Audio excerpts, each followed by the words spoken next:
नमस्कार मित्रों, दूरस्थ एवं मुक्त शिक्षा और संस्कृति की आवाज की है उत्तराखंड मुक्त विश्वविद्यालय का सामुदायिक रेडियो हेलो हल्द्वानी 91.2 मेगाहर्ट्ज की फ्रीक्वेंसी पर आप इस रेडियो को सुन पा रहे हैं।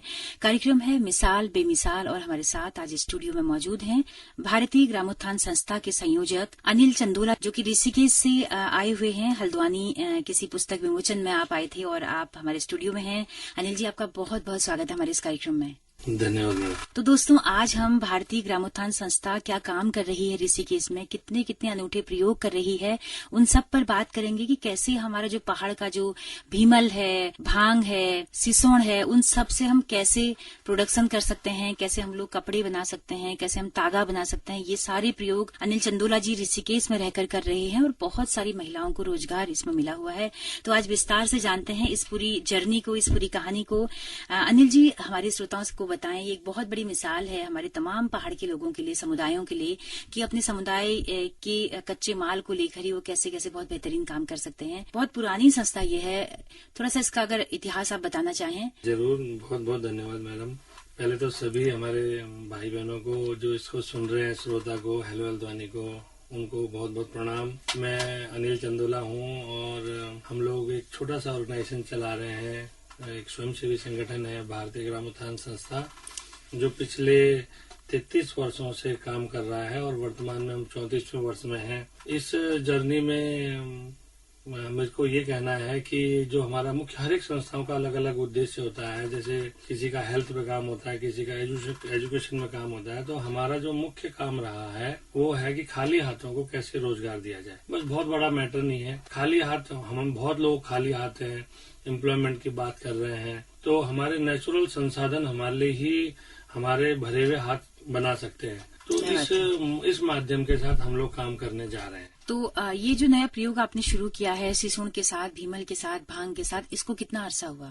ये बिल्कुल मैं बताना चाहूंगा, ये जो हमारी संस्था है ये क्योंकि काफी पुरानी हो गई है, तो मुख्य उद्देश्य संस्था का यही था कि किस प्रकार से हम खाली लोगों को, खाली हाथों को रोजगार दें। और इसमें जो हमारे पास पहला फाइबर आया, जो प्राकृतिक रेशा है, उत्तराखंड में बहुत सारा प्राकृतिक रेशा है, उनमें से बहुत सारे रेशे हैं और उन रेशों में पहला रेशे का नाम मैं लेना चाहूंगा, वो है हमारी भेड़ की ऊन।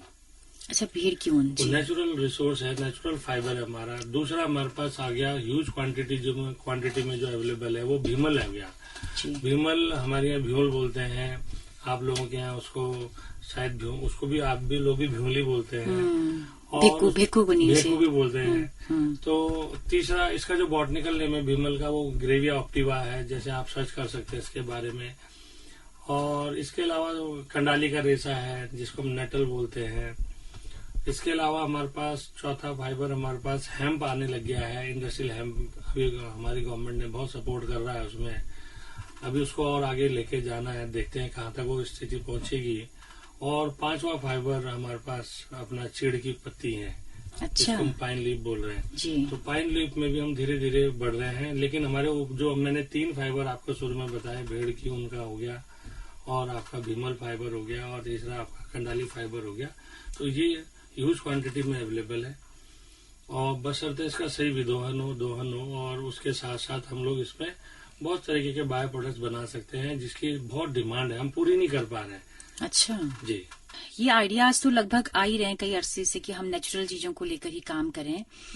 आपको कैसे आइडिया आया कि इस पर मुझे काम करना है और इसके लिए आपको तैयारी क्या करनी पड़ी? क्या कुछ मशीनें क्या क्या लगानी पड़ी और जानकारी के स्तर पर आपको क्या क्या जानकारियां लेनी पड़ी? और कब आपने, कितने साल पहले ये आपने जो यूनिट लगाई है ये शुरू की? जी, बहुत अच्छा प्रश्न है। देखिए, हम लोगों ने, चूंकि जब मैं छोटा था तो हमारे फादर खादी कमीशन के रिटायर्ड आदमी रहे, उन्होंने प्री मैच्योर रिटायरमेंट लिया। उसी के बाद उन्होंने एक संस्था का गठन किया। ये संस्था का एक्चुअली में वो हम और संस्थाओं से इसलिए अलग हैं कि क्योंकि एक अलग चिंगारी के रूप में इस संस्था का गठन हुआ है। चिंगारी हम पॉजिटिव वे में लें इसको भी, कि अवसर हम लोगों ने ढूंढना चालू करा। हमारे फादर ग्रामीण जीवन पे ज्यादा विश्वास करते थे, तो उनको गांव में इस कार्यक्रम को लगाने के लिए उनका मन, क्योंकि वो सिंगल आदमी थे जिन्होंने गांव में जाकर के फिर संस्था गठन किया। फिर जो हमारे नेबर्स थे, जो हमारे जानकार लोग थे, उसमें वो लोग हमारी संस्था के प्रबंध कारिणी में आए। प्रबंध कारिणी में आने के बाद, चूंकि जो वो जानते थे क्योंकि वो खादी कमीशन में थे, तो उनको एक आइडिया था कि यहाँ पे क्या क्या हो सकता है, तो ये प्लस पॉइंट था संस्था के लिए। अब बात हम ये कर रहे हैं कि जो ये स्टार्ट कैसे हुआ, तो हम लोगों ने जैसे क्योंकि 1989 से संस्था काम कर रही है, तो 1989 से संस्था जब हम काम कर रहे थे, तो उससे पहले भी कर रहे थे, क्योंकि हम 87-88 से फादर इसमें काम कर रहे थे। तो 2 साल के बाद उसको रजिस्ट्रेशन मिला। रजिस्ट्रेशन मिलने के बाद फिर धीरे धीरे आगे बढ़ना चालू हुआ। तो 93 में नाबार्ड के सहयोग से और हमारा दूसरा जो मेन हमारे पास है कार्यालय विकास आयुक्त हॉस्टल भारत सरकार वस्त्र मंत्रालय के द्वारा, उनको हमने अप्रोच किया। हमने फिर वहां पे उन लोगों ने हमको बताया कि ये स्वयं सहायता समूह कार्यक्रम होते हैं जो कि सामुदायिक विकास के कार्यक्रम थे, उसमें हम लोग जुड़ना चालू किए। जुड़ने के बाद फिर हमारा चूंकि पहले से मोटिव क्लियर ये रहता था कि हाँ कि किसी भी ढंग से कि ऐसा काम देना जिससे इनकम बने, तो हम लोगों ने ट्रेनिंग को मांगा। तो जब हम लोगों ने लोगों को ऑर्गेनाइज कर दिया धीरे धीरे, मान लीजिए किसी गांव में 5-10 महिलाएं ऑर्गेनाइज हो गई, फिर उसके बाद वो 15-20 हो गई, फिर वो 30-35 हो गई, तो वहां पे 25 से 30 लोगों का एक ग्रुप बना दिया और उस ग्रुप को हम लोगों ने प्रशिक्षण देना चालू किया। अब प्रशिक्षण देने के बाद क्या हुआ कि उसको खाली नहीं छोड़ा, बस यहाँ पे ये ध्यान रखा गया, अगर खाली छोड़ देते तो शायद वो ट्रेनिंग देने का वो मतलब नहीं रह पाता। तो यहाँ पे संस्था ने ये प्रयोग करा कि इनके साथ इनके पास फॉलो प्लान रखा जाए और इनको काम दिया जाए और इनका काम इनको स्वतंत्र किया जाए कि ये अपनी मार्केटिंग या तो स्वयं कर लें। गवर्नमेंट भी यही चाहती थी कि अपना स्वयं का माल बेच लें, लेकिन जो बनाता है वो मेरे ख्याल से वो वही बिक्री करे, वही उसकी मार्केट करे, तो ये थोड़ा सा अलग था। तो संस्था ने यहाँ पे स्टेक होल्डिंग में ये रहा कि संस्था ने कहा कि आप माल बनाओ, अच्छा माल बनाओ, अच्छी ट्रेनिंग हम दिलवाते हैं विभिन्न विभागों के माध्यमों से, स्वयं के माध्यमों से भी। तो जब लोग तैयार हो गए, उनके पास हुनर था ही, नॉलेज आ गया, तो अब उसके लिए मार्केट ढूंढना था। तो मार्केट का काम संस्था ने स्वयं पकड़ना चालू करा और उससे भी लोगों को एम्प्लॉयमेंट जनरेट हुआ और धीरे धीरे हम अपने विभागों तक, गवर्नमेंट विभागों तक अपने प्रोडक्ट को लेके जाने लगे। अच्छा उत्पाद था तो सबने उसको अप्रिशिएट किया और एक ऑर्डर के रूप में हमको मिलना चालू हुआ। जैसे एक ऑर्डर मिला फिर हमारे को दूसरा ऑर्डर मिला, दूसरा ऑर्डर मिला, फिर तीसरा ऑर्डर मिला, फिर लगा कि हाँ इसमें और अच्छा है, तो उसको और फोकस किया गया। जी। तो ये शुरुआती दौर में बहुत ज्यादा सपोर्ट मिलने के कारण भी हम लोग आज यहाँ तक पहुंचे। तो शुरुआत में आपने क्या बनाना शुरू किया? ये जो फाइल बैग आप बना रहे हैं, जूट के बैग बना रहे हैं, क्या ये शुरुआती चीजें थी या ये अब बना रहे हैं? नहीं, शुरुआती चीजों में तो सबसे पहले हम लोग जो ये यात्रा प्रारंभ हुई है, एक एयरपोर्ट के देहरादून एयरपोर्ट है जोलीग्रांट, उसके बगल में गांव है डांडी, वहां से 89 में वहीं का ये रजिस्ट्रेशन रहा है। तो वहां से शुरुआत हुआ। वहां पे हम लोगों ने हैंडलूम का काम किया। पहले यूपी हैंडलूम और यूपी का हैंडलूम होते थे, क्योंकि हम उत्तर प्रदेश का भाग रहे हैं, तो उस समय यूपी हैंडलूम और यूपी का हैंडलूम बड़ा अच्छा काम करते थे। धीरे धीरे हम लोगों ने वो उन्हीं की प्रक्रिया में, क्योंकि यूपी हैंडलूम के सेंटर्स होते थे और सेंटर से रॉ मटेरियल ला करके हम कंबल बनाना, शॉल बनाना, मफलर बनाना, ये चीजें बनवाते थे। तो था ऊन का ही काम, बेसिकली स्टार्ट से ऊन को ही हमने पकड़ा। फिर ऊन के बाद जब धीरे धीरे चलता गया, तो जब हमारा उत्तराखंड बनने से थोड़ा कुछ, मेरे ख्याल से 98-99 में आप समझ लीजिए कि यूपी हैंडलूम और यूपी का हैंडलूम की स्थिति खराब हो गई। तो जिन लोगों ने काम सीखा था वो काम सारा बंद होने के कगार पे आ गया। तो फिर हमको डांडी गांव से हमको ऋषिकेश आना पड़ा। वहां से लगभग 11 किलोमीटर आप मान लीजिए जी। तो फिर हम शहर में आए और शहर में आने के बाद हम लोगों ने किराए की जगह ली। किराए की जगह में फिर हम लोगों ने स्टार्ट किया, कैलाश गेट से स्टार्ट हुआ ये। और इसके बाद फिर ये रहा कि फिर जब आदमी जुड़ता है तो उसके साथ बहुत सारे अच्छे लोग भी जुड़ते हैं, बहुत सारे लाइन डिपार्टमेंट भी जुड़ते हैं। तो हमारे को भी कई लोगों ने बहुत सपोर्ट किया। और हाँ, ये अच्छी बात थी कि संस्था में जो हमारी गवर्निंग बॉडी थी उसने भी बहुत अपना मतलब डोनेशन क्रिएट करे अपने अपने स्तर से, जितना भी वो कर सकते थे। तो फंड भी हुआ और धीरे धीरे हम लोगों ने उसको ट्रेनिंग्स में लगाया। उस फंड को हमने रॉ मटेरियल में यूज करा, रॉ मटेरियल से फिर हमने आगे देना चालू करा लोगों तक। तो धीरे धीरे एक माहौल बना, पर लेकिन ऊल का काम पहले था। फिर 2004 के करीब कार्यालय विकास हासिल ने एक आर्टिस्टिक वुलन शॉल और सोवेनियर क्राफ्ट में हम लोगों को AHY स्कीम सैंक्शन करी, वो भी ऊल बेस्ड थी। अब उसमें क्या हुआ था, क्योंकि हैंडीक्राफ्ट का काम होता है, तो हैंडीक्राफ्ट में दो तरीके का काम होता है कि या तो हम शॉल बनाएं, अगर हैंडलूम पे बना रहे तो हैंडलूम का प्रोडक्ट होगा, लेकिन जैसे हम उसमें हाथ से कुछ कारीगरी करते हैं तो हैंडीक्राफ्ट का प्रोडक्ट हो जाता है। वहां से हम लोगों ने चालू करा। 2007 में हमारे को एक common facility centre DC handicraft ने दिया। उसमें ये था कि उन्होंने कहा कि क्योंकि हमारे को रॉ मटेरियल की कमी होने लगी कि हम यान मंगाते थे अमृतसर से, लुधियाना से, पानीपत से, हम 100% पेरोल मंगाते थे, क्या हमको 100% मिल रहा था, ये भी अपने आप में क्वेश्चन था। बिल्कुल। तो उसी को ध्यान में रखते हुए संस्था ने एक और स्टेप लिया कि उत्तराखंड में पहला कॉमन फैसिलिटी सेंटर ऊल बेस्ड हम लोगों ने बनाया। अच्छा। हमने 240 स्पंडल का वेस्टर ड्रिंक प्लांट लगाया जो यान बना रहा है इस समय भी। आज भी 2007 में प्रोजेक्ट हमने डाला, 2011 में उसको इनॉग्रेट हुआ और 7-8 में हुआ था, 2011 में इनॉग्रेट हुआ। और आप यकीन मानिए कि आज तक पहली ऐसी यूनिट है जो गढ़वाल, कुमाऊं, इवन हम बाहर भी माल को सप्लाई कर रहे हैं। अच्छा। तो अपनी भीड़ की उनको हम लोगों ने रिसोर्स के रूप में समझा और उससे बाद उसका रॉ मटेरियल बनाया। आप देखते होंगे नी कैप्स बन रही हैं, कैप बन रही हैं, सॉक्स बन रहे हैं, हाथ की स्वेटर्स बन रही हैं, उनके लिए 3 प्लाई, 4 प्लाई, 2 प्लाई माल बनाना होता है। तो वो हमारे इस कॉमन फैसिलिटी सेंटर ने रॉ मटेरियल की भूमिका को निभाया। वाह, किस सन में बोला आपने खोला करके? ये 2007 में हम लोगों ने प्रोजेक्ट डाला, 2011 में ये यूनिट स्टार्ट हो गई थी। अरे वाह, चालू। तो अभी भी ये चल रही है। तो तो भेड़ का ऊन इतना बहुतायत में मिल जाता है?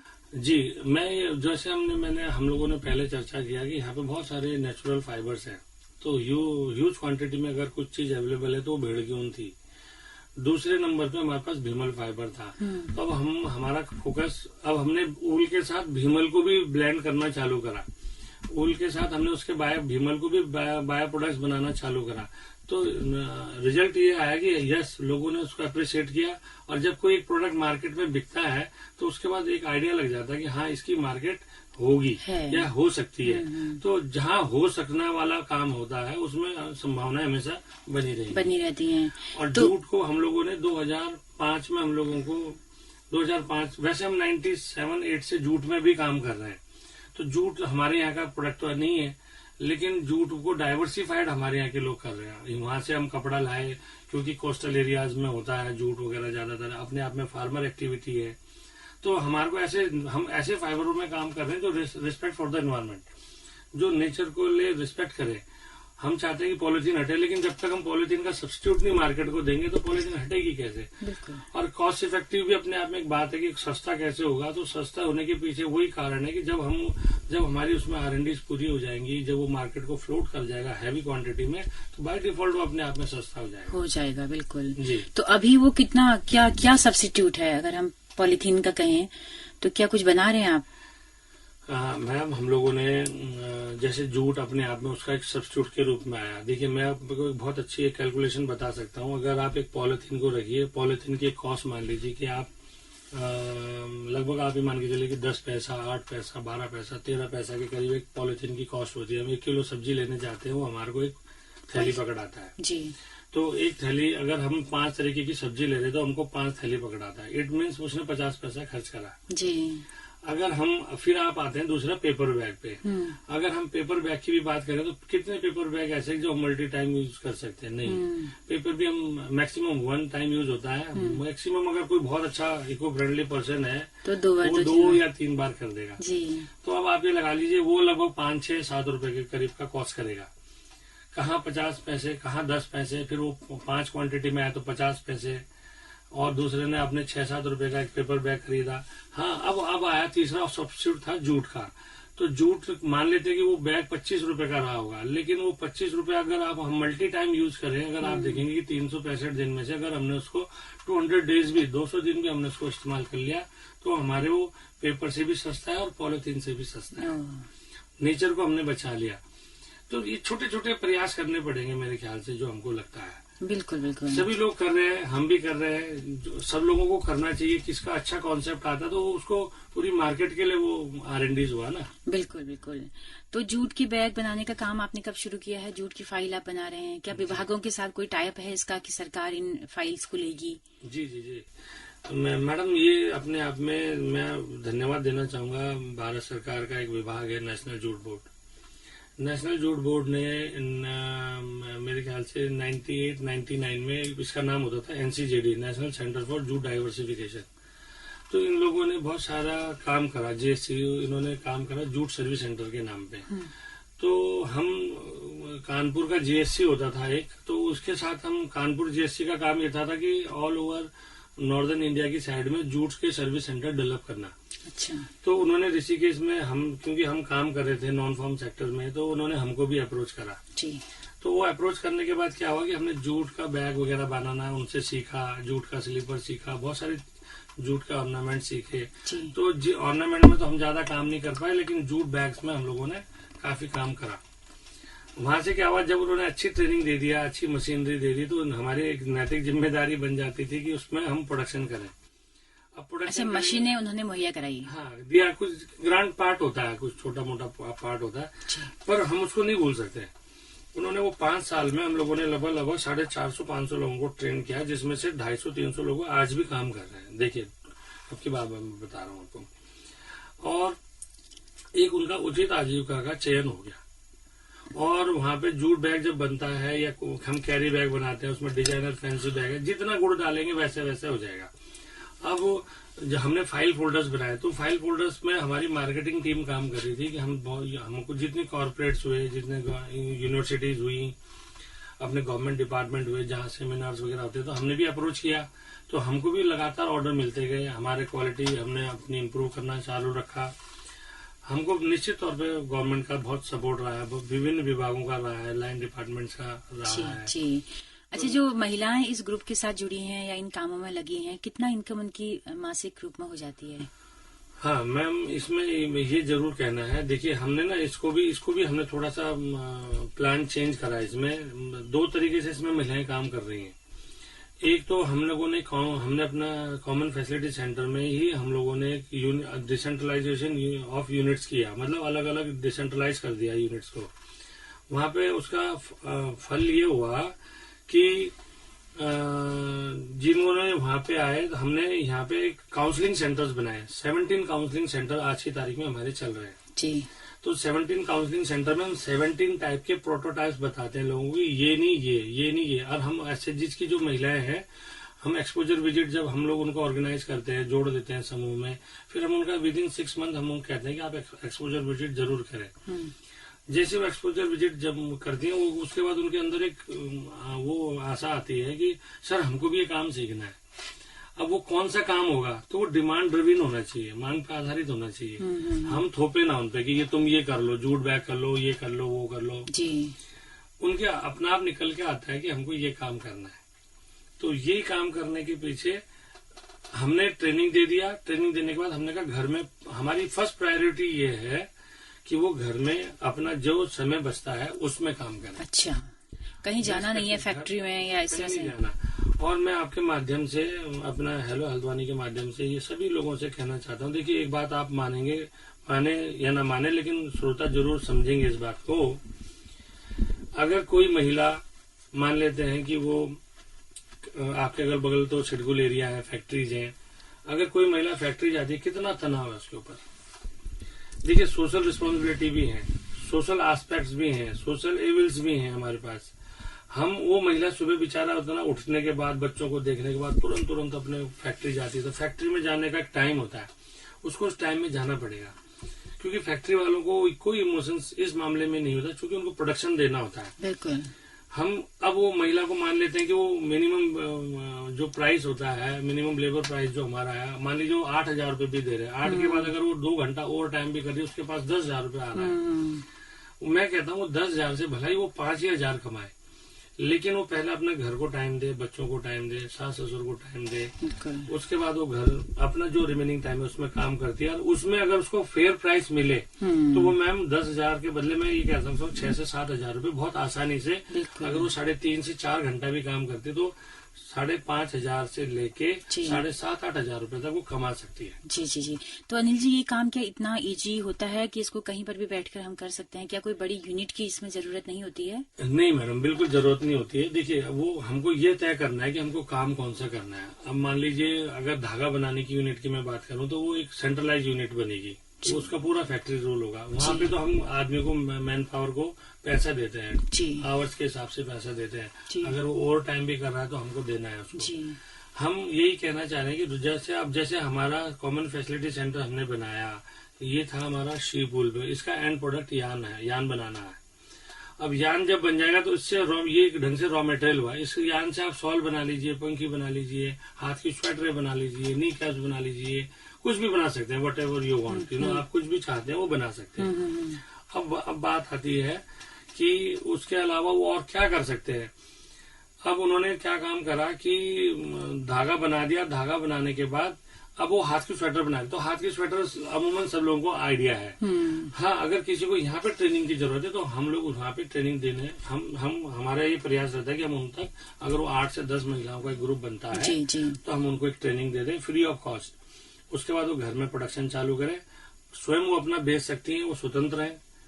अगर नहीं बिक पा रहा है तो फिर हम उनका सारा माल हम खरीदेंगे, लेकिन क्वालिटी होनी चाहिए, एक बात। क्योंकि वहाँ पे ये नहीं पता कि ये समूह की महिलाओं ने बनाया बाजार को, ये किसने बनाया हुआ है। तो वहाँ पे तो हमको क्वालिटी देनी है। बिल्कुल बिल्कुल। तो क्वालिटी वो तभी आएगी जब हम एक बेसिक कोर्स करेंगे, फिर एडवांस कोर्स करेंगे, फिर हम उसके बाद और रिफ्रेशर कोर्स करेंगे, डिजाइन डिसेमिनेशन करेंगे। जी। इस ढंग से हम उनके साथ काम कर सकते हैं बहुत अच्छे ढंग से। जी। तो आपने अभी बताया कि भेड़ के ऊन का आपने किस तरह से इस्तेमाल किया, उसकी यूनिट लगाई, और उसके बाद आपने बताया कि जूट का किस तरह से आपने फाइल्स और तमाम चीजें बनाई हैं। अब हम आते हैं कि जो भीमल है उसके साथ आप क्या प्रयोग कर रहे हैं। देखिए मैडम, मैं तो कहता हूँ भीमल हमारी जान है। भीमल एक ऐसा प्रोडक्ट है, हम लोगों को, उत्तराखंड वालों को तो बहुत अच्छी, एक इतना अच्छा नेचुरल रिसोर्स मिला हुआ है कि अगर हम इसको चाहें तो बहुत आगे तक ले जा सकते हैं। हम ऊल से भी बहुत आगे बढ़ सकते हैं इस मामले में। भीमल एक बेस्ट फॉडर है। भीमल का जो लोग जानते हैं भीमल के बारे में, ग्रेविया ऑप्टिवा के बारे में, मेरे ख्याल से इतना सौम्य फाइबर है, इतना सुंदर फाइबर है। देखिए, चाहने वाले तो कुछ भी कर सकते। इसका शैम्पू बन सकता है, इसका आपका टाइल्स बन सकती है, इसका आपका हम तो कपड़ा बनाने लग गए हैं इसका। अच्छा, इसकी टाइल्स बन सकती हैं जी। और शैम्पू तो अच्छा, इसमें झाग होता है तो हाँ, आप बना सकते हैं। पुराने टाइम पे अगर एंटी डेंड्रफ है ये, बाय डिफॉल्ट एंटी डेंड्रफ क्या बात है। अगर आज भी अगर किसी को डेंड्रफ की शिकायत हो, कुछ ना करे, भीमल के वो छाल को निकाल के थोड़ा सा कूट दे और सिर में लगा दे, तो आप देखना कि आधे घंटे बाद वो डेंड्रफ ही नहीं रहेगा। अच्छा। तो बहुत, और इसमें FRI बहुत अच्छा काम कर रहा है। फॉरेस्ट रिसर्च इंस्टीट्यूट है हमारे देहरादून में, वहाँ पे हेड एक्सटेंशन डिवीजन है, वहाँ पे डॉक्टर देवेंद्र हैं, डॉक्टर चरण सर हैं। इन लोगों ने फाइबर के ऊपर अभी एक फाइबर एक्सट्रैक्शन मशीन निकाली है। अभी वो ट्रायल फेज में है, 2-3 जगह डेमोन्स्ट्रेशन भी हो गए हैं। तो एक बहुत अच्छा उन्होंने शैम्पू के बारे में ट्रेनिंग देना चालू कर दिया है। अच्छा। तो एक ही प्रोडक्ट से आपको बहुत सारा बायो प्रोडक्ट्स मिल रहा है। ये अपने आप में ब्यूटी है इस प्रोडक्ट की। बिल्कुल। और हम लोगों ने क्या काम करा कि हमारे पास जब भीमल था तो हमने कहा क्या करे, तो सोचा समझा बहुत सारी चीजें हम लोग बना रहे हैं, और उसको जो बना रहे हैं उसको देखने के लिए आपको हमारे यहाँ आना पड़ेगा। जी बिल्कुल। और उसको हमने अभी हमारी हाई क्लाइंटेल जो मार्केट है उसको हमने टारगेट करा हुआ है कि हमारा प्रोडक्ट वहां तक जाए। अभी यान फॉर्म में भीमल नहीं आ पा रहा है, इसके लिए रिसर्च एंड डेवलपमेंट की जरूरत है, काफी पैसा लगता है, वो अभी हमारे पास इतना पैसा नहीं है। तो हम ये चाहते हैं कि अगर उसमें कोई गवर्नमेंट उसमें अच्छे ढंग से सपोर्ट कर दे तो निश्चित तौर पे हम उसको यान बनाने तक ले आएंगे। और जो चीज अगर यान के फॉर्म में आ गई तो मैडम वो फैब्रिक के फॉर्म में बाय डिफॉल्ट आ जाएगी, और उसकी कॉस्ट इफेक्टिव भी वो हो जाएगा। जी। तो आपने शर्ट्स वगैरह बनाई हैं भीमल की, छाल की, खाल की, रेशे की। जी। तो वो कैसे बनाई? मैम, हम लोगों ने भीमल पे शर्ट नहीं बनाई है, हम लोगों ने भीमल पे हमने कपड़ा बनाया। कपड़े की अलग अलग उसकी थिकनेस है, तो हम लोगों ने इसको सबसे जो हम बना सकते थे भीमल फाइबर से, हमने हैंडीक्राफ्ट में भीमल को यूज करा। भीमल की हमने टोकरी बनाई, भीमल की हम लोगों ने योगा स्लीपर, अगर आप जानते होंगे कि योगा स्लीपर कोई फेमस हुआ तो वो हम ही लोगों का प्रोडक्ट रहा। अच्छा। तो योगा स्लीपर हमने बनाया, हमने योगा बाउल हमने बनाई, स्ट्रेस बाउल हम लोगों ने भीमल से बनवाई। तो हम लोगों ने इस ढंग से इसमें काफी अच्छे प्रोडक्ट्स हम लोगों ने इसमें डेवलप किए। इसके साथ साथ हमने भीमल को हैंडलूम पे भी करा, क्योंकि हमारे पास काफी हैंडलूम्स भी हैं, फ्रेम लूम्स लगी हुई हैं। तो फ्रेम लूम में लगाने के पीछे यही कारण था कि हमने उसका फैब्रिक बनाया, और फैब्रिक बनाने के बाद आप उसका जब फैब्रिक बन जाता है तो आप उसका कुछ भी बना सकते हैं। हमने उसको बनाया ब्लाइंड्स का फैब्रिक, कर्टेन का फैब्रिक जी। और उसके बाद जब हमारे पास कुछ हम लोगों ने उसको बैग्स में भी हमने ट्रांसफर कर दिया। तो हम कलकत्ता से जूट या उड़ीसा से जूट आता था, उसकी जगह में हम अपने भीमल के बैग्स के बनाने लग गए। तो हमको गवर्नमेंट ने भी उसमें सपोर्ट करा। हमने बताया कि सर ये भीमल का प्रोडक्ट है, तो उन्होंने कहा यार क्यों नहीं, हम खरीदेंगे। भले महंगा भी था जी जी उसको बनाना, थोड़ा सा इसलिए महंगा है क्योंकि यार्न फॉर्म में नहीं है, अभी वो फाइबर फॉर्म में ही है। जी बिल्कुल। तो मेरे ख्याल से बहुत पोटेंशियल है इसमें काम करने की। तो अभी कपड़ों को लेकर काम नहीं किया भीमल की? हमने हेम्प में काम कर रहे हैं। हेम्प जी। में हम लोगों ने, जैसे हम रेमंड्स के लिए काम कर रहे हैं। अच्छा। हाँ, तो उनके लिए हम लोगों ने पूरा वीविंग सेक्शन उनके साथ हम लोगों ने डिवाइड कर दिया है। तो उनका हम क्या कर रहे हैं हेम्प में कि रेमंड्स के द्वारा हमारा जो टाइप हुआ है, उनके लिए हम लोगों को अपना यान देते हैं, हम लोग उसके लिए बनाते हैं। अब जो हमारी अपना लोकल हेम्प होता है उसके लिए हम थोड़ा, हमारा हार्ड फॉर्म में है। तो हार्ड फॉर्म में आने के कारण क्या हो गया उसमें कि अभी उसका हम बहुत ज्यादा उसको हम सर्टिंग फैब्रिक में नहीं लेकर आ पा रहे, अपैरल में नहीं आ पा रहा है वो जी। पर हाँ, जो इन्होंने मुंबई हेम्प लैब वगैरह हो गया, बोयको कंपनीज हो गई, जितना ये लोग काम कर रहे हैं, हम वो रेमंड्स वगैरह, तो वो यान हमको देते हैं, हम उसके बदले उनका अपने हैंडलूम में प्रोडक्ट्स बनाते हैं। अच्छा, यान वो देते हैं। तो आपने बताया कि भीमल को लेकर अभी उतना प्रयोग नहीं हुआ है, लेकिन भांग को लेकर, हेम्प को लेकर अभी काम हो रहा है।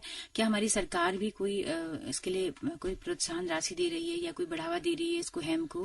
मैम, ये हमारे अपने जो मुख्यमंत्री जी रहे हैं, अपने त्रिवेंद्र सिंह रावत जी, इनके टाइम पे इन्होंने इंडस्ट्रियल हेम्प पॉलिसी डिक्लेयर करी थी, अच्छा लगा। और अभी हेम्प के ऊपर बहुत काम करने, क्योंकि मेरे ख्याल से हेम्प एक ऐसा प्रोडक्ट है, हमारे उत्तराखंड के लोगों को तो बहुत ज्यादा जानकारी हो का ना हो मुझे पता नहीं है, लेकिन यूरोपियन कंट्रीज में हेम्प की बहुत अच्छी नॉलेज है, बहुत अच्छी डिमांड है। अच्छा। मैं एग्जांपल बता सकता हूँ आपको, हेम्प का बटर बनता है। बटर मक्खन? बिल्कुल।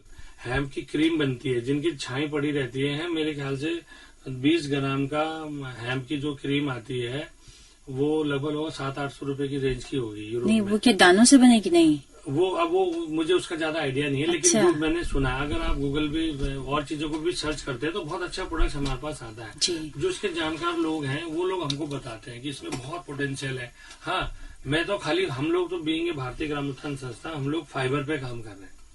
हेम्प का फाइबर मिलता है, हम उसको अपने यहाँ यान बनाने की कोशिश कर रहे हैं, ऊल के साथ ब्लेंड करने की कोशिश कर रहे हैं, भीमल को ब्लेंड करने की कोशिश कर रहे हैं। 100% नेटल के साथ और हेम्प के साथ हम काम करने की कोशिश कर रहे हैं। देखते हैं, क्योंकि उसमें मशीनों की जरूरत पड़ती है। मशीनें हमारे पास तो ऊल बेस्ड मशीन है, तो हम अपनी जो हमारे पास अवेलेबल रिसोर्स है उसी में कर पा रहे हैं। जी जी जी। लेकिन इसमें R&D की जरूरत है। अगर गवर्नमेंट चाहे तो इसमें R&D सेटअप हो सकती है और बहुत अच्छे हमारे को रिजल्ट आएंगे मैडम। जी जी। तो ये संभव है कि भांग का जो रेशा है उससे तागा भी बनाया जा सकता है? बन रहा है, और लोग बना रहे हैं, तो चाइना बना रहा है, मलेशिया बना रहा है, तो हम क्यों नहीं बना सकते? बस मशीनरी चाहिए हम लोगों को। और कल्टीवेशन अभी हमारे यहाँ उस ढंग से प्रोडक्शन नहीं हुआ है, क्योंकि वो थोड़ा सा नार्कोटिक्स का मैटर भी है। तो ये ध्यान रखना पड़ेगा कि हमारा ये किस लेवल का हमारा ये हेम्प डेवलप हो रहा है, इसके लिए बीज का है प्रमोशन हम लोगों को करना है जी। तो ये आने वाला वक्त बताएगा। इसमें थोड़ा सा गवर्नमेंट का बहुत ज्यादा फोकस होना चाहिए, तो मेरे ख्याल से बहुत अच्छी, हम कम से कम भी 2 से 3 लाख लोगों को रोजगार दे सकते हैं। ओह, क्या बात है। तो अंत में हमारा जो फाइबर बचा है वो है कंडाली। क्या कंडाली को लेकर क्या क्या प्रयोग हुए हैं? कंडाली मैडम बहुत प्यारा फाइबर है हमारा। नेटल टी के नाम पे बहुत लोग नेटल सुखाते हैं, कंडाली सुखाते हैं, और वो चाय उसकी बड़ी फेमस हो रही है। देखिए, ये तो चाय खाने पीने की आइटम हो गया, लेकिन हम फाइबर के रूप में, मैं फिर आ रहा हूँ फाइबर के रूप में, हमारे को फाइबर से रिलेटेड काम कर रहा हूँ। तो हम वी आर वेरी फोकस, हम अपने आप में फोकस है कि हमारे को क्या काम करना है। हम बहुत ज्यादा स्प्रेड नहीं कर पाते अपने आप को, हम फूड प्रिजर्वेशन में नहीं जा पा रहे हैं। हमारा जो फाइबर हमारे को मिलता है, तो फाइबर की आप वेस्ट कोट की बात कर रहे हैं, जैसे हम मोदी जैकेट की बात कर रहे हैं, जवाहर जैकेट की बात कर रहे हैं, तो हम बहुत अच्छा कपड़ा बनाते हैं अपने यहाँ। तो उसको ऑर्गेनिक कॉटन के साथ, प्लेन कॉटन के साथ, उसका कुछ भी हम, बागेश्वरी चरखा आपके यहाँ कितना फेमस, बागेश्वरी चरखा से हैंड स्पिन यान बन जाता है। अच्छा। उसके बाद उसको हम वेफ्ट में बाने में यूज करके हम कुछ भी बना सकते हैं, ऊल के साथ उसको मिक्स कर सकते हैं। और आपको मजे की बात होगी, जैसे आप सुनते हैं कि इतने लोग ये हेम्प का ये पहन रहे हैं, हेम्प की ये पहन रहे हैं, तो ये सारा कपड़ा बनाना हमारा काम है। और कपड़े बनाने के बाद आप उसका कुछ भी बना सकते हैं, ट्राउजर बना सकते हैं। हाँ, डायरेक्ट बॉडी टच नहीं हो रहा है कई जगहों में, ऐसे प्रोडक्ट हमको बना रहे हैं। हेम्प तो डायरेक्ट टच हो जाता है, लेकिन नेटल को हम डायरेक्ट बॉडी टच प्रोडक्ट नहीं बना पा रहे। जी जी जी। तो क्योंकि उतने सॉफ्ट फॉर्म में अभी आ नहीं पा रहा है। तो अनिल जी, बहुत सारी बातें आपने बताई कि भेड़ के ऊन का फाइबर, भीमल का फाइबर, कंडाली का फाइबर, हेम्प, भांग का फाइबर, और अंत में चीड़ की पत्ती का, क्या उस पर भी कोई प्रयोग आप कर रहे हैं? मैडम, मैं बताने में बड़ा हर्ष हो रहा है, क्योंकि देखिए हर लोगों का एक अलग अलग मोटिव होता है। क्योंकि अब हमारे को भी लगभग 34 साल काम हो गया है करते करते। तो अब एक हमारे पास चीड़ की पत्ती का बार बार मैसेज आता था कि चीड़ की पत्ती से क्या बनेगा। तो मेरे को आपके माध्यम से ये कहने में बड़ा सुखद अनुभव हो रहा है कि एक, मैं नाम तो नहीं जानता, डीएफओ उस समय उत्तरकाशी में थे एक सर, मैंने तो खाली डीएफओ के नाम पे उनका नाम सेव किया जी। उन्होंने मेरे को बोला कि अनिल जी, आप पाइन लीफ में आप, क्योंकि लैंडस्लाइड होता रहता है, तो आप क्या कर सकते हैं। तो उससे पहले क्या हुआ कि मैडम, हमारे यहाँ जो हमारा मुनिकृति वन प्रभाग है फॉरेस्ट डिपार्टमेंट का, इन्होंने एक काम बहुत अच्छा किया कि एफआरआई की मदद से एक जो पाइन लीफ होती है, जो चीड़ की पत्ती होती है, उसमें कुछ R&D उसमें कुछ किया, तो एक फाइबर, हल्का सा फाइबर फॉर्म में आ गया वो। जैसे वो फाइबर फॉर्म में आया, 3 से 4 इंच का हमारे पास फाइबर हमको मिला, तो वो आए कि इसका क्या बन सकता है। हमने उनके लिए उसका कपड़ा बना दिया, 3-4 मीटर का कपड़ा बनाया। अच्छा। वो कपड़ा हमारा इंटीरियर में इतना अच्छा काम आ सकता है, वो कपड़ा हमारा वेस्ट कोट के काम आ सकता है। हाँ, उसको बनाने में टाइम लगा, क्योंकि यार्न फॉर्म में नहीं है। मैं बार बार यार्न फॉर्म की बात बोल रहा हूँ कि वो यार्न के रूप में नहीं है। जी जी जी। अभी वो फाइबर के रूप में है। फाइबर को अगर हम किसी कपड़े में बुनते हैं तो वो टाइम टेकिंग प्रोसेस है, तो वहाँ पे मैन पावर कॉस्ट बढ़ जा रहा है। तो हमारे लिसनर्स को आप थोड़ा बताएंगे कि यार्न फॉर्म क्या होती है? ये यार्न मतलब होता है धागा। धागा मतलब एक पूरा एक लंबा एक कोई धागा हो गया। हाँ। जैसे रील होती है धागे की। जी, जी। अगर उस फॉर्म में बनता है तो उसको हम यार्न फॉर्म बोलते हैं। अच्छा, तो यार्न है तो फिर कपड़ा बन ही सकता है, शटल में चलेगा। अगर हाथ में फाइबर है तो आप कितना डाल पाओगे, टाइम टेकिंग प्रोसेस होगी। जी जी जी। और ये वो देख के ही समझ में आता है। बोलना बहुत आसान है, लेकिन जब हम उसको करते हैं। तो चीड़ की पत्ती का क्या यार्न फॉर्म संभव है? नहीं है, अभी नहीं है। इसमें बहुत लोग काम कर रहे हैं, हम भी काम कर रहे हैं। हमने ये 5 फाइबर पकड़ा हुआ है, और इसका डीएफओ उत्तरकाशी साहब ने कहा कि इसके जो लैंडस्लाइड होते हैं, तो हमारे को चीड़ की पत्ती का जो, अगर उन्होंने हमने उसको रोप मेकिंग बना दिया, रस्सी तो बना दी उसकी, और जब वो रस्सी के फॉर्म में आ गया, अगर हम उसको वेफ्ट में यूज करते हैं, बाने में यूज करते हैं, तो हम एक जालीदार कपड़ा बनाते हैं। तो जालीदार कपड़ा बनाने का मतलब हो गया, जैसे कोयर बोर्ड अपना जाली का कपड़ा बनाता है, वो लैंडस्लाइड में वो पूरी की पूरी शीट बिछा देंगे। तो एक ऐसा एक रोजगार हम लोगों के लिए अवेलेबल हो रहा है, जो आने वाले टाइम पे मेरे ख्याल से मैडम बहुत अच्छा फाइबर है ये भी। जी जी जी। इसमें काम किया जा सकता है। हाँ, रिसर्च एंड डेवलपमेंट की बहुत ज्यादा जरूरत है। अगर इसमें लाइन डिपार्टमेंट कन्वर्जेंस होता है, बीइंग ए स्टेक होल्डर, हम भी एक संस्था इसमें काम कर रहे हैं, तो निश्चित तौर पे अगर हम भी इसमें इन्वॉल्व, हम रहना चाहते हैं इसमें, कि कहीं ना कहीं से R&D जिसमें हमारे अकॉर्डिंग भी हो। बिल्कुल। हम ये चाहते हैं, जो वो कर रहे हो तो करते रहे। बिल्कुल। तो इसमें जो वन अनुसंधान केंद्र हैं, ये जो आपने बताया वस्त्र मंत्रालय, ये सब लोग इस मिलजुल के इनमें प्रयोगों में लगे हुए हैं। मैम, अलग अलग फील्ड है। देखिए, हैंडीक्राफ्ट डिपार्टमेंट का DC हैंडीक्राफ्ट हमारी बहुत अच्छी फंडिंग एजेंसी रही है, जिसने हमारे को हमेशा सपोर्ट किया। दूसरा हमारा नेशनल जूट बोर्ड रहा है, इनका हमेशा हम आभारी हैं। नेशनल जूट बोर्ड जैसे नाम से ही फेमस हो रहा है, जूट बोर्ड है। तीसरा हमारे पास क्या आ गया, हमारे पास ये नाबार्ड का तो हो गया, नेशनल जूट बोर्ड का हो गया। इसके अलावा मैडम हमारे पास बहुत सारे डिपार्टमेंट है। महिला बाल विकास ने हमारे को भीमल फाइबर में ट्रेनिंग दिया, उन्होंने बहुत अच्छा काम करा हमारे साथ। वो महिलाएं घर घर में काम करने लग गई, तो क्लस्टर अप्रोच डेवलप होने चालू हो गया। अब एक कंपटीशन की भावना आ गई है फील्ड में। जी जी। कि उस एरिया में इतना माल हो रहा है, इस एरिया में हमारे माल में कम हो रहा है। कमियां भी हैं, कमियां वो धीरे धीरे। देखिए, कम्युनिटी डेवलपमेंट बहुत कहना बहुत परफेक्शन में नहीं है, लेकिन हम लोगों ने इसको थोड़ा सा कमर्शियल वे में लेके गए, फैक्ट्री मोड में लेके गए, इसलिए हम आज आपके सामने बात कर पा रहे हैं। बिल्कुल बिल्कुल। अदरवाइज मैं भी एनजीओ मोड में काम करता तो शायद हम आज प्रोडक्शन के रूप में ना होते। बिल्कुल बिल्कुल, इतने लोगों को रोजगार नहीं मिल पाता। जी, तो बहुत अच्छी बातें, बहुत अच्छी प्रोत्साहन वाली चीजें आपने बताई हैं कि कैसे कैसे आप काम कर रहे हैं। हम उम्मीद करते हैं कि हमारे लिसनर्स कोई बातें समझ आ रही होंगी और वो भी मोटिवेट होंगे कि हम कैसे इन कामों को करें।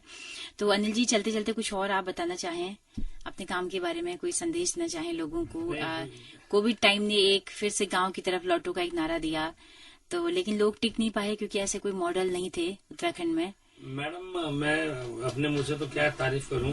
मैं तो चाहता हूँ कि जो भी लोग हैं, आप हमारे को www.bgsuttarakhand.org.in पे आप हमारे को सर्च कर सकते हैं, देख सकते हैं। हमने उसमें पूरा हमारा पोर्टल बना हुआ है, क्राफ्ट पोर्टल बना हुआ है, ई-कॉमर्स का है।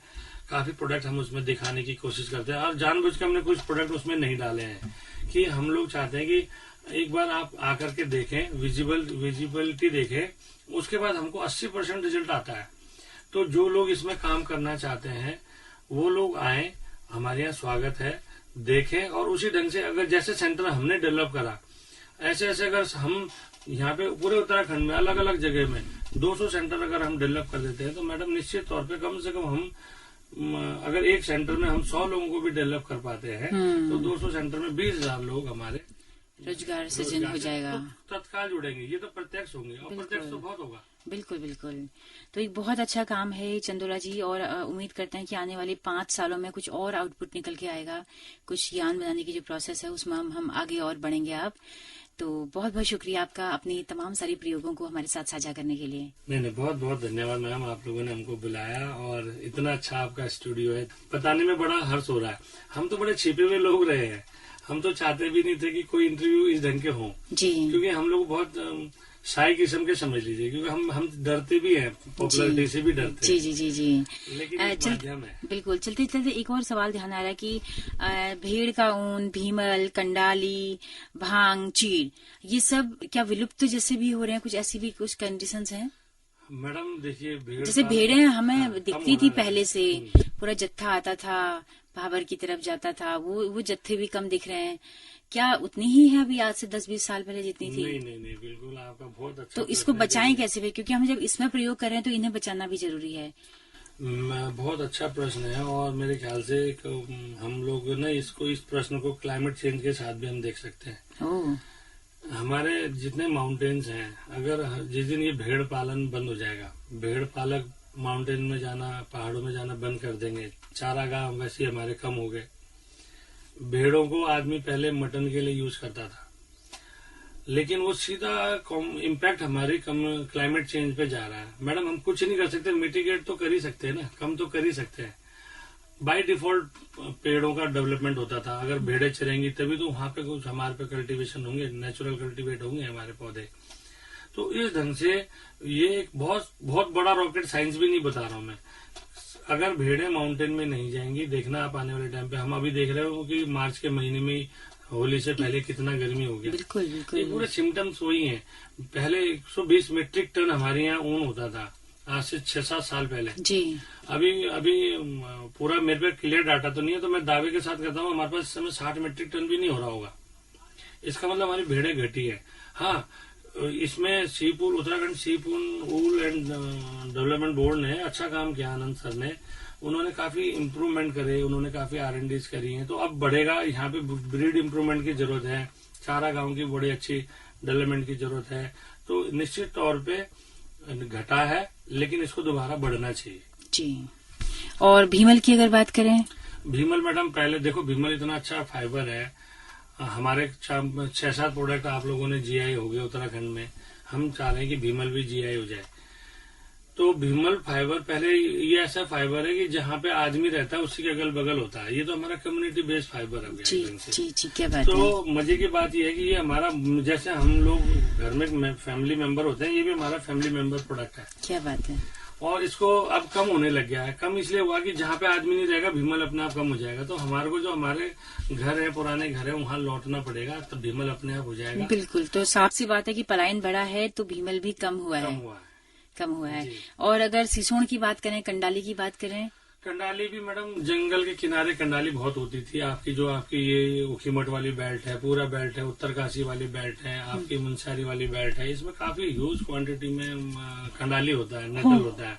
हाँ, अब इसका सही विदोहन की जरूरत है, इसको सही ढंग से इसको और आगे लाने की जरूरत है। कंडाली की इतनी डिमांड है, इसको भी कल्टीवेशन मोड में लाना पड़ेगा जी। तो मतलब इसको बड़ी पैमाने पे उत्पादन इसका किया जाएगा, करना चाहिए, किया जाएगा जी। और चीड़ तो खैर यहाँ इफरात में है ही, चीड़ की तो कमी नहीं होती होगी। और भांग पे थोड़ा ये है कि थोड़ा पाबंदियां हैं, चोरी छुपे लोग लगाते हैं। चोरी छुपे वाला काम नहीं है इसमें, तो इनको इंडस्ट्रियल हेम्प पॉलिसी डिक्लेयर हुई है उत्तराखंड जी। तो उसमें क्या होगा पॉलिसी जो डिक्लेयर हुई है? पॉलिसी बनाने के बाद जैसे फील्ड डेवलपमेंट होगी मैडम, फील्ड डेवलपमेंट के बाद वो जैसे दवाइयों में इसका यूज होता है, ऋषिकुल यूनिवर्सिटी है हमारी, ये लोग भी उसमें काम कर रहे हैं। अच्छा। इसमें बहुत सारे अलग अलग स्टेक होल्डर्स जुड़े हुए हैं। जी, जी, हमको जी। तो फाइबर फॉर्म में, हम लोग खाली, हमारा तो फाइबर से मतलब बाकी दानों से कोई मतलब नहीं कोई है। मतलब नहीं है, हमको उसके लीफ से कोई मतलब नहीं है। जी, जिनको लीफ से मतलब है उनके लिए लीफ इम्पोर्टेंट है, बिल्कुल बिल्कुल बिल्कुल। जिनके लिए स्टेन इम्पोर्टेंट है उनके लिए स्टेन है। बिल्कुल तो आपने हम, कहा कि हम फोकस हैं, हाँ नहीं जी। तो आप चाहते तो आप तमाम सारे खाने वाले प्रोडक्ट भी बना सकते थे, जूस बना सकते थे, लेकिन आपका फोकस है कि आपने फाइबर पे हाँ, फोकस अपने किया है। उत्तराखंड के नेचुरल फाइबर्स में काम करेंगे। और जी। लोगों को लगता है कि कुछ और फाइबर है जो हमारी नजर से दूर है और अच्छी क्वांटिटी में है। जी, पोटेंशियल फाइबर अगर है तो निश्चित तौर पे आपके माध्यम से हम तक पहुंचे, हम जुड़ेंगे, हम भी जुड़ना चाहते हैं, हम भी देखना चाहते हैं। और सब लोगों का स्वागत है, हमारे यहाँ आइए, देखिए। और मेरे ख्याल से मैं दावा करता हूँ कि अगर देखेंगे तो कुछ ना कुछ आपको उससे मिलेगा ही, जी, जी, और जहाँ मिलेगा वहाँ जाना चाहिए। बिल्कुल, जरूर, बिल्कुल। तो आपने यहाँ पर आके इतने सारे लोगों को ये जानकारी दी, इतने लोगों तक ये बात पहुंची है। हो सकता है कोई भूले भटके ऋषिकेश तक पहुंचे, आपके प्लांट्स तक। जरूर, तो जरूर। अगर अपना आप नंबर भी शेयर करना चाहेंगे तो साझा कर सकते हैं। हाँ, बिल्कुल मैडम, मेरा नंबर है, मेरा नाम अनिल चंदोला है, और आप चाहें तो मेरा नंबर लिख लीजिए 9456744622। जी, तो दोस्तों अगर आपको कोई भी जानकारी चाहिए होगी, आप इस कार्यक्रम को सुन रहे हैं, आपको लगता है कि मुझे हेल्प चाहिए, तो अनिल जी बिल्कुल उपस्थित हैं आपको मदद देने के लिए, समझाने के लिए, बताने के लिए। तो कैसा लगा आज का ये कार्यक्रम, आपको अपना फीडबैक हमें जरूर दीजिएगा। दोस्तों जैसा कि हम बताते हैं, हमारा जो रेडियो है वो एक कम्युनिटी रेडियो है, सामुदायिक रेडियो है, जिसकी पहुंच रेडियो में केवल हल्द्वानी शहर तक है। लेकिन अगर आप दूर दराज पहाड़ों में या देश के किसी भी हिस्से में इस रेडियो को सुनना चाहते हैं तो हमारे यूट्यूब चैनल के जरिए आप इन कार्यक्रमों को सुन सकते हैं। हमारा फेसबुक पेज है, यूट्यूब चैनल है, हेलो हल्द्वानी नाम से। आपके फीडबैक का हमें बहुत बेसब्री से इंतजार रहेगा। तो अनिल जी आपका बहुत बहुत शुक्रिया हमारे साथ आने के लिए। बहुत बहुत धन्यवाद जी, तो दोस्तों आप सबको भी नमस्कार। तो सुनते रहिए हेलो हल्द्वानी।